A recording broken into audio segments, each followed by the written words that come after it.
Viewers அனைவருக்கும் வணக்கம். இப்போ நம்ம பார்க்க போகிறது நிலவாசப்படியை பற்றி பார்க்க போகிறோம். நிலவாசப்படி பரிகாரங்கள் பற்றி பார்க்க போகிறோம். நிலவாசப்படின்றது எல்லார் வீட்லேயுமே எடுத்த உடனே ஃப்ரண்ட்லேயே இருக்கும் இல்லையா? இப்போ இந்த நிலவாசப்படிக்கு நம்ம பெண்கள் எல்லாருமே வெள்ளி செவ்வாய்க்கிழமையில மஞ்சள் பூசி பொட்டு வச்சு பூ மாலை போட்டு எலுமிச்சம்பழம் விளக்கேற்றி சில வீட்டில் கற்பூரம் காட்டுவாங்க, தூபம் போடுவாங்க, இதெல்லாம் செய்வாங்க. அப்படி இருந்தும் நமக்கு சில பிரச்சனைகள் வந்துக்கிட்டே தான் இருக்கும். எதிரிகளால் தொல்லை, பணம் நம்ம குடுக்கல் வாங்கல பிரச்சனை, செய்வினை கோளாறுகள், ஸோ இதெல்லாமே சில வீட்டுங்களில் இருந்துட்டு தான் இருக்கும். இதெல்லாம் நம்மளுக்கு அகலணும்னா நம்ம ஒரு பரிகாரம் பண்ணுவோம். இந்த பரிகாரம் சின்ன பரிகாரம் தான்.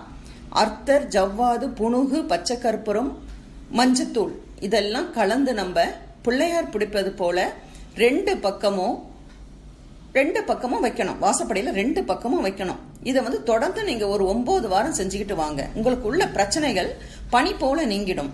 வெள்ளை இருக்கும் பூ இருக்கு இல்லையா, இது நம்ம இடத்துல ரொம்ப கிடைக்கிறது இல்லை. கிடைக்கிற இடத்துல பறிச்சுட்டு வாங்க, கிடைக்கிற இடத்துல கேட்டு வச்சு வாங்குங்க. இதை ரெண்டு பக்கமும் பூ மாலை மாதிரி கட்டி போட்டு ஒவ்வொரு வாரமும் நீங்க இதை பண்ணிக்கிட்டு வாங்க. 9 வாரத்துல உங்களுக்கு ரிசல்ட் நல்லா இருக்கும். சூரியனை கண்ட பனி போல உங்க பிரச்சனைகள் விலகும். வெளியில இருந்து வர பிரச்சனைகள் அகலும். இதனால குடும்பத்துல சந்தோஷம் பெருகும். இந்த வீடியோ உங்களுக்கு பிடிச்சிருந்தா லைக் பண்ணுங்க, ஷேர் பண்ணுங்க, சப்ஸ்கிரைப் பண்ணுங்க.